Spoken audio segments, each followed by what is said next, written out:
Hello बच्चों, आज हम लोग आपको रेखित अरेखित का हृदय पेशियों में अंतर बताएंगे और पेशी के काल बताएंगे। तंत्रिकीय ऊतक को हम लोग अगले वीडियो में देंगे। एक वीडियो में वो पूरा कंप्लीट बन जाएगा और वो सबसे लास्ट ऊतक हमारा वही होगा।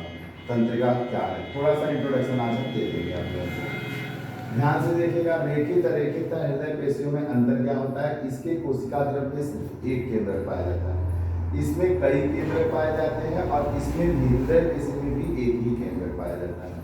ठीक है, हृदय पेशी में और अरेखित में एक केंद्रक पाए जाते हैं, जबकि रेखित पेशी में कोशिका द्रव्य में कई केंद्रक पाए जाते हैं। बस इतना ही अंतर है। फिर आता है अरेखित पेशियों में दूसरा पॉइंट क्या होता है। यह अरेखित पेशी जो है वो शरीर के अंतरांगों में पाई जाती है। रेखित पेशी अस्थियों के में पाई जाती है और हृदय पेशी हृदय की दीवार पर स्थित होती है। ठीक, हृदय के चारों तरफ स्थित होती है। अरेखित पेशी में कोशिकाओं पर धारियां पाई जाती हैं। अरेखित पेशी में कोशिकाओं पर धारियां नहीं पाई जाती हैं। सॉरी, मैंने तो इसमें बोल दिया था। रेखित पेशियों में कोशिकाओं पर धारियां पाई जाती हैं। इनमें धारियां पाई जाती हैं, मतलब हृदय पेशी और रेखित पेशी में धारियां पाई जाती हैं, जबकि अरेखित पेशी में धारियां नहीं पाई जाती। यह अनैच्छिक पेशी है, अपने आप काम करती है, बिना हमारे कहे काम करती है। ठीक, ये ऐच्छिक पेशी है, ये हमारे अनुसार कार्य करती है। जैसे मैंने बताया था ना कि आप बाइसेप ऐसे करते हैं, ट्राइसेप ऐसे करते हैं, एब्स पेट का एब्स सिक्स पैक दिखाते हैं ना, चेस्ट का दिखाते हैं, तो ये ऐसे मसल्स का, ये ऐच्छिक पेशियां में आते हैं। अनैच्छिक पेशियां, यह भी हृदय का धड़कन जो है अपने आप होगा कि आप कर रहे हैं, आप चाहें तो रोक सकते हैं हृदय की धड़कन को, नहीं, ये अनैच्छिक पेशी है। ये कौन सी पेशी है? अनैच्छिक पेशी है। अब आता है रेखित पेशी। रेखित पेशी था हृदय पेशियों के कार्य। तो रेखित पेशियां गति और गमन में सहायक होती हैं।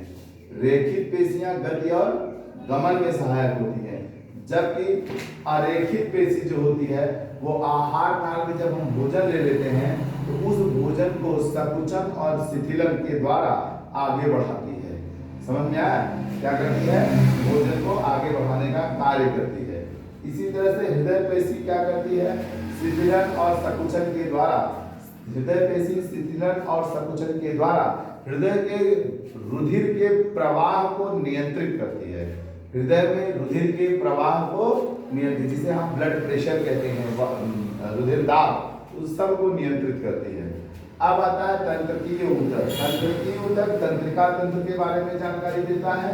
तंत्रिका तंत्र क्या है? हमारे शरीर में फैला हुआ एक धागे या तार जैसा नेटवर्क या वायर। जैसे आप अपने घरों में अंडरग्राउंड वायरिंग करते हैं, सिर्फ आपको बोर्ड दिखता है, बल्ब दिखता है, वैसे ही ठीक हमारे शरीर में ऊपर वाले ने अंडरग्राउंड वायरिंग किया है, जिसका नाम है उस तार का तंत्रिका तंत्र। इस तंत्रिका तंत्र द्वारा कहीं भी शरीर में कोई क्रिया हो, अगर हम नहीं देख रहे हैं, सो रहे हैं, जग रहे हैं, तो उन सूचनाओं को तुरंत ब्रेन को पहुंचाया जाता है और ब्रेन तुरंत हाथ को आदेश देता है या पैर को आदेश देता है कि देखिए वहां क्या हो रहा है, या जैसा भी दिमाग में आता है। जैसे मान लीजिए हमने एक एग्जाम्पल दिया है कि अगर आप दोपहर में कहीं आप चारपाई पे बेड पर लेटे हैं और कोई बंदा आके आपके पैर के पास थोड़ी सी खुजली किया उंगली के पास या पेन वैन से चलाया, तो देखिए दिमाग ये सूचना सोते हुए भी स्थिति में यह सूचना ब्रेन को जाती है और ब्रेन पैर से कहता है हटाओ, पैर हट जाता है। इसी तरह से कान के पास अगर मच्छर आकर के गुनगुनाते हैं तो देखिए आपका ब्रेन सुनता है, हाथ को आदेश देता है, मच्छर मारने का यह प्रक्रिया होता है,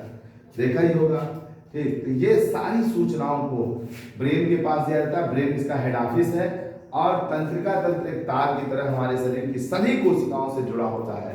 ठीक, इस तंत्रिका तंत्र के भी कई भाग होते हैं। तंत्रिका तंत्र के उद्दीपन को ग्रहण करने की प्रक्रिया कैसी होती है, इसे हम अपने नेक्स्ट वीडियो में कल बताएंगे बच्चों, और अच्छी तरह से इसका फिगर भी है, आपको समझना है, वो जाना है। धन्यवाद।